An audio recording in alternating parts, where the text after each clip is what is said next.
আসসালামু আলাইকুম। সবার আগে বাছাই করা 10টি আন্তর্জাতিক খবর জানিয়ে দেব। প্রথমেই থাকছে শিরোনাম। তবে তার আগে অনুরোধ থাকবে ভিডিওটিতে একটি লাইক দিবেন।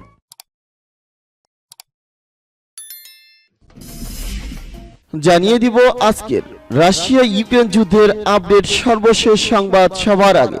ইউক্রেনকে ক্রুজ ক্ষেপণাস্ত্র দিচ্ছে ব্রিটেন, রাশিয়ার হুঁশিয়ারি উচ্চারণ। এরপর জানিয়ে দিব ইউক্রেনের ড্রোন হামলার পর পাল্টা যে পদক্ষেপ নিচ্ছে রাশিয়া। এরপর থাকছে তুরস্কের ভাগ্য তুর্কিদের হাতে, পশ্চিমাদের হাতে নয় বললেন এরদোগান। এরপর জানিয়ে দিব যুক্তরাষ্ট্র ও রাশিয়া দুই দেশেরই বন্ধু তুরস্ক বললেন এরদোগান। এবং জানিয়ে দিব সর্বশেষ সংবাদ, সেনা শাসন আসার সম্ভাবনা উড়িয়ে যা বললেন পাকিস্তানের সেনাবাহিনী। এতক্ষণ শুনছিলেন সংবাদ শিরোনাম, এখন শুনবেন সংবাদের বিস্তারিত। হ্যাঁ, বন্ধুদের কাছে রিকোয়েস্ট রইল এই ভিডিওতে একটা লাইক দিবেন এবং আপনাদের বন্ধুদের মাঝে শেয়ার করে দিবেন। ইউক্রেনকে ক্রুজ ক্ষেপণাস্ত্র দিচ্ছে ব্রিটেন, রাশিয়ার হুঁশিয়ারি উচ্চারণ।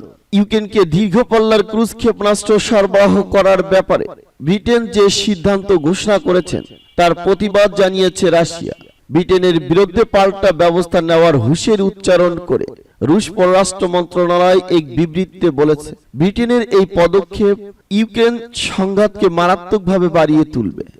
দীর্ঘ পাল্লার ক্রুজ ক্ষেপণাস্ত্র সরবরাহ করার বিষয়ে ব্রিটিশ সিদ্ধান্তকে খুবই অবন্ধুসুলভ পদক্ষেপ উল্লেখ করে বিবৃতিতে বলা হয়েছে। এর মাধ্যমে পরিষ্কার হয় যে ইউক্রেন সংঘাতে লন্ডন নজিরবিহীন পর্যায়ে জড়িত রয়েছে। তবে ব্রিটিশ অস্ত্রের কারণে শ্রেষ্ঠ ঝুঁকি মোকাবেলায় যে কোনো পদক্ষেপ নেওয়ার অধিকার মস্কোর রয়েছে বলে রুশ পররাষ্ট্র মন্ত্রণালয়ের বিবৃতিতে জোর দিয়ে বলা হয়েছে। এই বিবৃতিতে আরো বলা হয়, আঞ্চলিক ভূ রাজনৈতিক সংঘাতে ব্রিটেন নিজেকে দূরে না রেখে বরং রেড লাইন ক্রস করা এবং সংঘাতকে সম্পূর্ণ একটি নতুন পর্যায়ে নেওয়ার ব্যাপারে তারা প্রস্তুত বলে মনে করা হচ্ছে। সম্ভাব্য এই সংঘাতে ধ্বংসযজ্ঞ এবং হতাহতের ঘটনা বাড়বে বলে রুশ বিবৃতিতে উল্লেখ করা হয়েছে। বৃহস্পতিবার ব্রিটেন নিশ্চিত করেছে যে তারা তার বেশ কয়েকটি ট্রাম্প শ্যাডো ক্রুজ মিসাইল ইউক্রেনের কাছে হস্তান্তর করতে যাচ্ছে। এসব ক্ষেপণাস্ত্র 250 কিলোমিটার দূরের লক্ষ্যবস্তুতে আঘাত হানতে পারে। ব্রিটিশ প্রতিরক্ষা মন্ত্রী বেন ওয়ালেস একে ইউক্রেনের পরিস্থিতির জন্য লন্ডনের আনুপাতিক প্রতিক্রিয়া বলে অবহিত করেছেন। ইউক্রেনের ড্রোন হামলার পর পাল্টা যে পদক্ষেপ নিচ্ছে রাশিয়া। রাশিয়া অধিকৃত ক্রিমিয়ার বন্দর সেভাস্তোপোলকে লক্ষ্য করে ইউক্রেনীয় ড্রোন হামলার কারণে নৌঘাটি নিরাপত্তা জোরদার করা হয়েছে বলে জানিয়েছেন কৃষ্ণ সাগরীয় নৌবহরের commander vice admiral Victor Sokolov. শুক্রবার এক বার্তায় তিনি এ মন্তব্য করেছেন। ভিক্টর সোকোলোভ বলেন, ভূপৃষ্ঠ ও পানির নিচে রোবটিক হামলার ঝুঁকিজনিত কারণে নৌবহরের প্রধান ঘাঁটি ও যুদ্ধজাহাজগুলোর কারিগরি প্রতিরক্ষা জোরদার করা হয়েছে। 2022 সালের ফেব্রুয়ারিতে ইউক্রেন রাশিয়া আক্রমণের পর সেভাস্তোপোলে দফায় দফায় ড্রোন হামলা হয়েছে। এসব হামলার দায় সরাসরি স্বীকার করেনি ইউক্রেন। বিশেষ করে ক্রিমিয়ায় হামলার কথা কিয়েভ কর্তৃপক্ষ অস্বীকার করে আসছে। 2014 সালে এই উপদ্বীপ দখল করে নিজের ভূখণ্ড হিসেবে ঘোষণা করেছিল রাশিয়া। এই দখলকে স্বীকৃতি দেয়নি আন্তর্জাতিক সম্প্রদায়। সোকোলোভ বলেন, কৃষ্ণ সাগরীয় নৌবহর 2023 সালে নতুন 4টি যুদ্ধজাহাজ পেতে যাচ্ছে। এই নৌবহরের ফ্ল্যাগশিপ যুদ্ধজাহাজ ছিল মস্কোভা। 2022 সালের এপ্রিলে ইউক্রেনীয় হামলায় এটি ডুবে যায়। তুরস্কের ভাগ্য তুর্কিদের হাতে, পশ্চিমাদের হাতে নয় বললেন এরদোগান। শুক্রবার এক নির্বাচনী সভায় ভাষণ দিতে গিয়ে তিনি বলেন, তুরস্কের ভাগ্য নির্ধারণ করবেন তুর্কি জনগণ, পশ্চিমারা আমাদের ভাগ্য বদলাতে পারবে না। 14 মে অনুষ্ঠিত হতে যাচ্ছে তুরস্কের প্রেসিডেন্ট ও জাতীয় সংসদ নির্বাচন। নির্বাচনের আগে পশ্চিমা গণমাধ্যম এরদোগান বিরোধী প্রচারণায় সবর হয়ে ওঠে।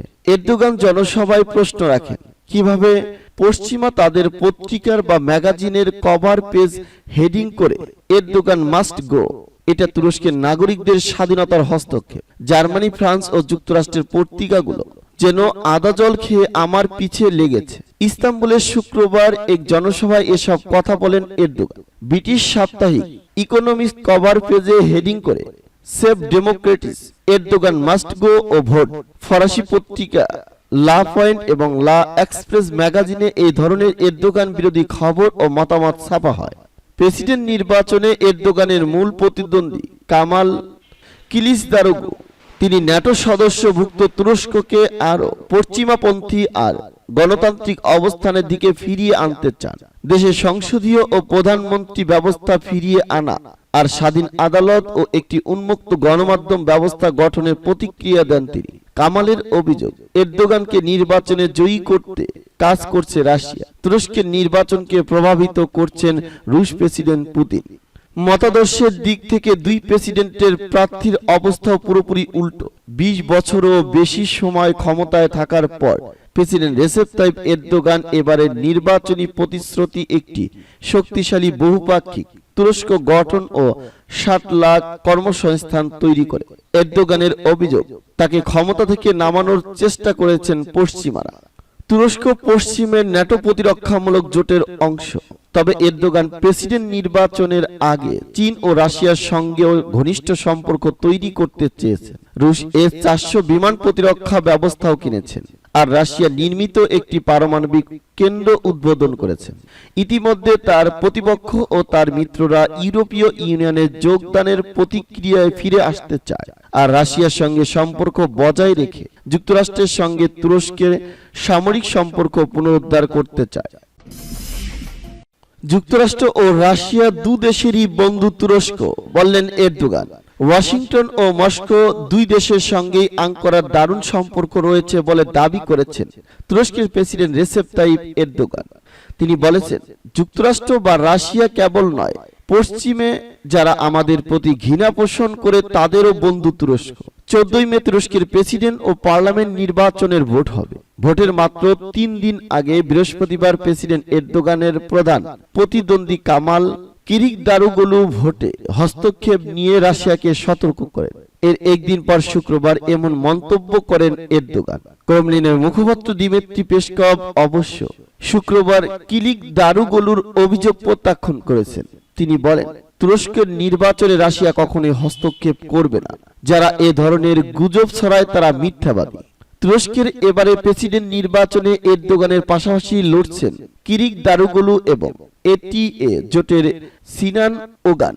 আরেক প্রতিদ্বন্দ্বী মোহারলেম ইনসে বৃহস্পতিবার প্রতিযোগিতা থেকে সরে দাঁড়ান।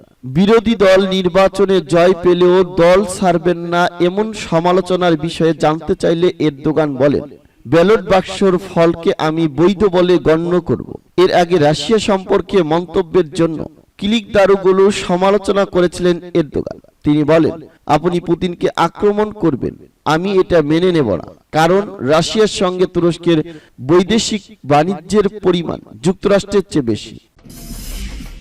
সেনা শাসন আসার সম্ভাবনা উড়িয়ে যা বলল পাকিস্তানের সেনাবাহিনী। পাকিস্তানের সাবেক প্রধানমন্ত্রী ও তেহরিক-ই-ইনসাফ পিটিআই এর চেয়ারম্যান ইমরান খান আল কাদির ট্রাস্ট দুর্নীতি মামলায় নাটকীয়ভাবে গ্রেপ্তার করা হলেও পরে জামিন পেয়েছেন। যদিও তাকে গ্রেপ্তারের পর উত্তাল হয়ে ওঠে পুরো পাকিস্তান। এই পরিস্থিতি মোকাবেলায় সরাসরি ক্ষমতা গ্রহণের কোনো ইচ্ছা বা পরিকল্পনা নেই বলে জানিয়েছেন দেশটির সেনাবাহিনী। পাকিস্তানের সামরিক বাহিনীর জনসংযোগ বিভাগের inter services public relations ISPR মহাপরিচালক মেজর জেনারেল আহমেদ শরীফ চৌধুরী এমনটাই জানিয়েছেন। এক সাক্ষাৎকারে পাকিস্তান সেনাবাহিনীর এই শীর্ষ মুখপাত্র জানান, একদম স্পষ্টভাবে বলতে চাই, জেনারেল আসিম মুনির পাকিস্তানের সেনাপ্রধান এবং সামরিক বাহিনীর অন্যান্য উচ্চপদস্থ কর্মকর্তারা সম্পূর্ণভাবে গণতন্ত্রের উপর আস্থাশীল ও গণতান্ত্রিক শাসন ব্যবস্থাকে সর্বোচ্চকরণের সমর্থন করেন।